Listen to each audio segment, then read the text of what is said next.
हमारे चैनल पर आप सभी का स्वागत है।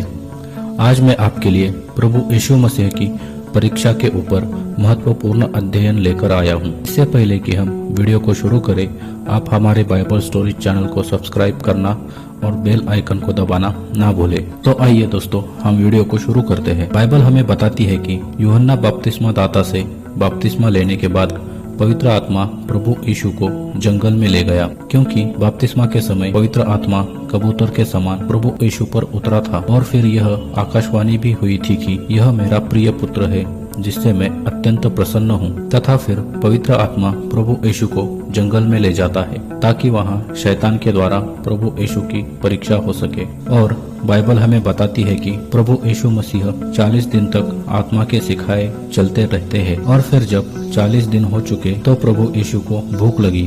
तब शैतान ने प्रभु यीशु के पास आकर उससे कहा कि यदि तू परमेश्वर का पुत्र है तो इस पत्थर से कहे कि रोटी बन जाए। यहाँ शैतान ने प्रभु यीशु की परीक्षा शारीरिक अभिलाषा के संबंध में की। दोस्तों, प्रभु यीशु 40 दिन से भूखे थे। उन्होंने उन दिनों में कुछ भी नहीं खाया था। हम जो उपवास करते हैं वह केवल दिन का होता है। शाम को हम प्रार्थना करके भोजन कर लेते हैं, लेकिन दिन भर में ही हम कुछ ना खाए तो हम जानते हैं कि हमें कितनी जोरों की भूख लगती है। लेकिन यहाँ तो प्रभु यीशु 40 दिनों से भूखे थे, तो हम कल्पना कर सकते हैं कि उन्हें कितनी भूख लगी होगी। इसलिए शैतान भी प्रभु के सामने सबसे पहले यही परीक्षा लाता है और कहता है कि यदि तू परमेश्वर का पुत्र है तो इन पत्थरों से रोटी बना के दिखा। दोस्तों, इसमें कोई संदेह नहीं है कि प्रभु यीशु परमेश्वर का पुत्र है और शैतान भी इस बात को अच्छी तरह से जानता था। लेकिन जैसा उसने अदन के बगीचे में किया था वैसा ही उसने प्रभु के साथ करना चाहा, अर्थात परमेश्वर के वचन या प्रतिज्ञा में संदेह पैदा करने की कोशिश की। लेकिन प्रभु शैतान की चाल को अच्छी तरह से जानता था, इसलिए उसने शैतान की हर चाल का परमेश्वर के वचन द्वारा ही जवाब दिया कि मनुष्य केवल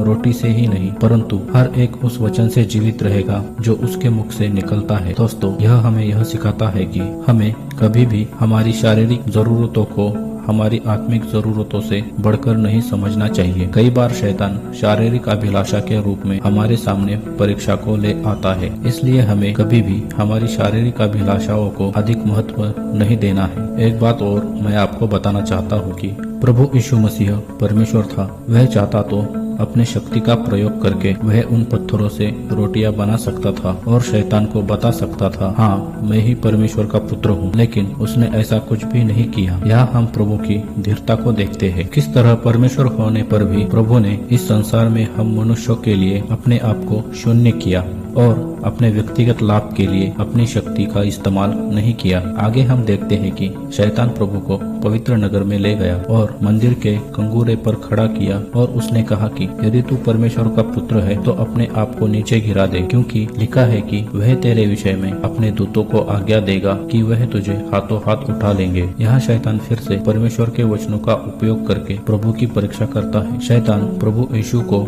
यहोवा परमेश्वर को परखने के लिए उकसा रहा था, लेकिन फिर प्रभु शैतान की चाल को जानकर उससे कहते हैं कि यह भी लिखा गया है कि तू अपने प्रभु परमेश्वर की परीक्षा ना कर। दोस्तों, हमें यह समझना है कि हमें कभी परमेश्वर को परखना नहीं चाहिए। आगे हम देखते हैं दोस्तों कि शैतान प्रभु यीशु मसीह को एक ऊंचे पहाड़ पर ले गया और उसे संसार का सारा वैभव दिखाकर उसे कहा कि यदि तू गिरकर मुझे प्रणाम करे तो मैं यह सब कुछ तुझे दे दूंगा। यहाँ शैतान यह चाहता था कि प्रभु उसके साथ समझौता कर ले, संसार का वैभव और राज्य पाने के लिए उसके सामने झुक जाए। ये आखिरी दाव था जो शैतान ने प्रभु के सामने चला। जब शैतान ने देखा कि उसके पहले चालों में प्रभु नहीं फंसे तो उसने अंतिम और महत्वपूर्ण दाव चला, संसार का वैभव दिखाकर। दोस्तों, ऐसे ही दाव आज शैतान हर विश्वासी के सामने चलता है, क्योंकि वह जानता है मनुष्य आसानी से सब कुछ पाना चाहता है। इसलिए वह हम विश्वासियों को कई बार संसार से समझौता करने के लिए उकसाता भी है। दोस्तों, जो संसार के वैभव के पीछे भागते हैं वह परमेश्वर से दूर होते हैं। आज कई लोगों ने शैतान से समझौता कर लिया है। वह संसार और संसार की वस्तुओं की धुन में ही रहते हैं। लेकिन दोस्तों, हमें यह याद रखना है कि संसार और उसकी सुंदरता नाश हो जाएगी, परंतु हमेशा बना रहेगा वह हमारा परमेश्वर यहोवा है। इसलिए हमें सिर्फ उसकी उपासना करनी है, उसे ही दंडवत करना है। जैसा प्रभु यीशु ने भी शैतान से कहा कि लिखा है कि अपने प्रभु परमेश्वर को प्रणाम कर और केवल उसी की उपासना कर। दोस्तों, हमें संसार की सुख विलासिता को नहीं बल्कि प्रभु को पाना है। यह संसार हमारा नहीं है, हम यहाँ पर मुसाफिर है। इसलिए सांसारिक चीजों से मोह लगाकर हम परमेश्वर से दूर ना हो। अंत में मैं आपको बताना चाहूंगा कि कई बार हम परीक्षाओं में गिर जाते हैं क्योंकि हम स्वाभाविक रीति से कमजोर है, परंतु हमारे पास एक ऐसा परमेश्वर है जो हमें किसी भी ऐसी परीक्षा में नहीं पड़ने देगा जो हमारी सामर्थ्य से बाहर है। वह उस परीक्षाओं में से निकलने के लिए मार्ग को उपलब्ध कराता है। जैसा वचन में लिखा गया है कि धर्मी अगर 7 बार गिरे तो भी वह उठ खड़ा होता है, क्योंकि उसे उठाने वाला परमेश्वर यहोवा है। आशा करता हूँ प्रभु यीशु की परीक्षा का यह वर्णन आपको पसंद आया होगा। अगले वीडियो में एक नए विषय के साथ आपसे फिर मुलाकात होगी। तब तक के लिए आप सबको जय मसीह की।